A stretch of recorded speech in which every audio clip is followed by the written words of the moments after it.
One of the most frustrating things in special education is going to an IEP meeting only to decide we need another IEP meeting.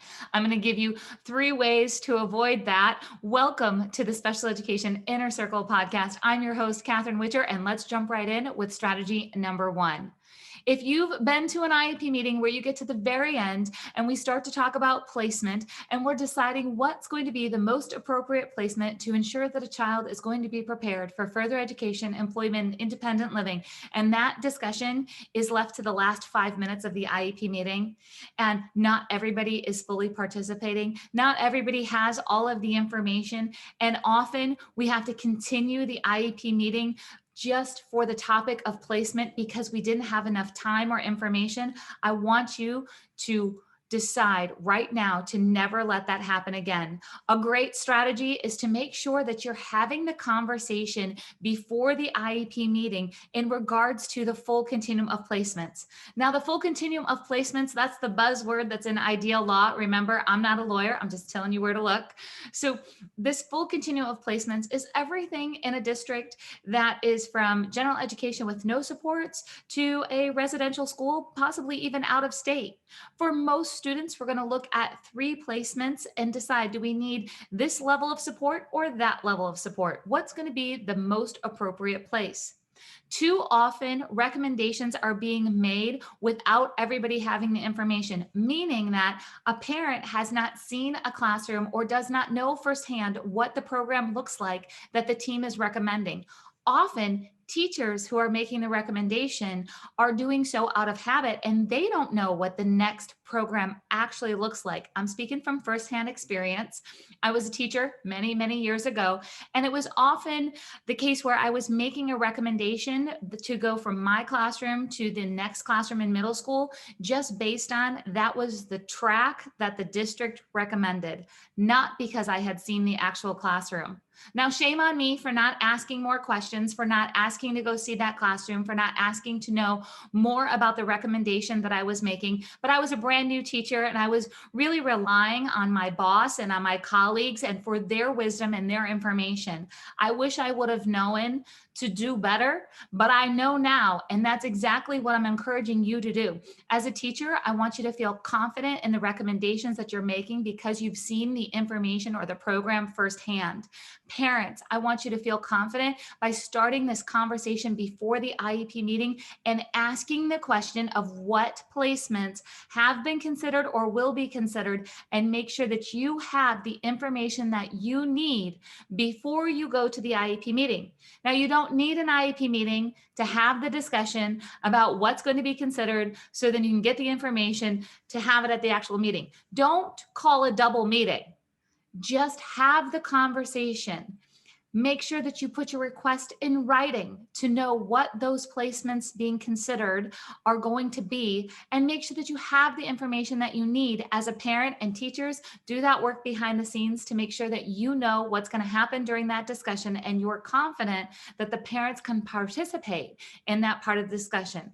So that's strategy number 1. Make sure we don't leave placement just to the end of the meeting, but we've done the prep work to have a proper discussion.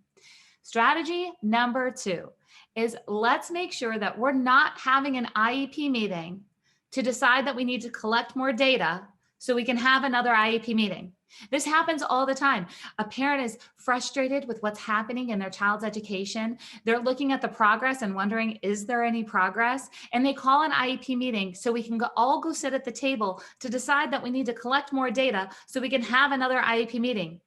Guys, we can do a paperwork shuffle. We can have communication. We can have phone calls. And then, of course, we want to make a recap in writing when we have those phone calls. We can do all of this data collection, data discussion before we all go sit at an IEP meeting and use our individual expertise. So parents, you're an expert at your child. You know them more intimately than anybody at that IEP table. Teachers, therapists, admins, you're experts in your role, and you need data so you all can make smart decisions together to ensure a child's getting an appropriate education. But stop calling IEP meetings just to say, hey, we need more data so we can have another IEP meeting. You absolutely can stop that process and start the conversations about data collection, what has been collected, what needs to be collected before we go sit at the IEP table. The third thing that I do not want you calling an IEP meeting for is to discuss what accommodations and modifications are in place and being used, because they might need to be changed. So often we have parents who are worried because there's homework meltdowns happening at home, that the child does not have their modified worksheets, that they don't have their pre-teaching strategies, they don't have their visuals in place, they don't have the correct prompting that's happening. So we have an IEP meeting and we're all discussing about what supports, accommodations, modifications are being used. And then there's a decision of, oh, we should change this, or we should take more data on this, or we should update what's happening. But we can't make smart decisions if we don't have the data about those accommodations and modifications, if we don't know what's actually happening.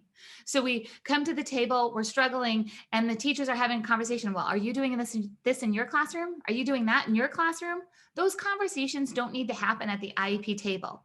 If you're worried that your child or your student is not being properly supported in all environments of the school, then you need to do some detective work before we get to the IEP meeting. You need to start having the conversations and documenting what is happening and what is not happening, what has been tried, what has not been tried. Let's get all of that information prepared before we schedule that IEP meeting and all sit at the table. And then we can make those decisions with all the information that we need. We want to avoid coming to the table with just the problem without having the information that we need to get to the solution. The IEP meeting should be focused on having the discussions that are needed to get to the solutions and the decisions that we need to make as a team to provide a child with an appropriate education to meet their unique needs, to prepare them for further education, employment, and independent living. But coming to the table without all the information about placement, or without all the information of the data of the IEP goals, or maybe the behaviors that we're tracking, or coming to the table and deciding we need more information on accommodations, modifications, and supports that are being provided.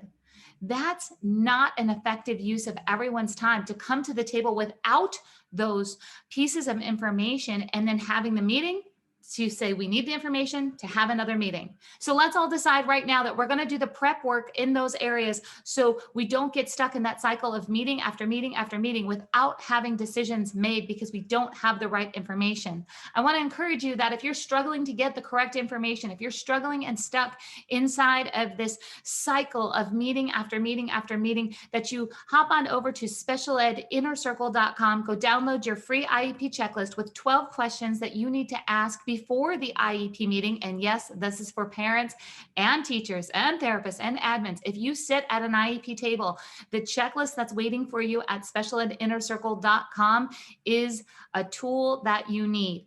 And then you'll also get the link to join us inside of the Special Education Inner Circle, where we have VIP conversations, the higher level conversations, where we can take this to the next level to make sure you're getting the support, the answers, and the resources that you need to be the best at your role at the IEP table. I hope to see you inside of the Special Education Inner Circle.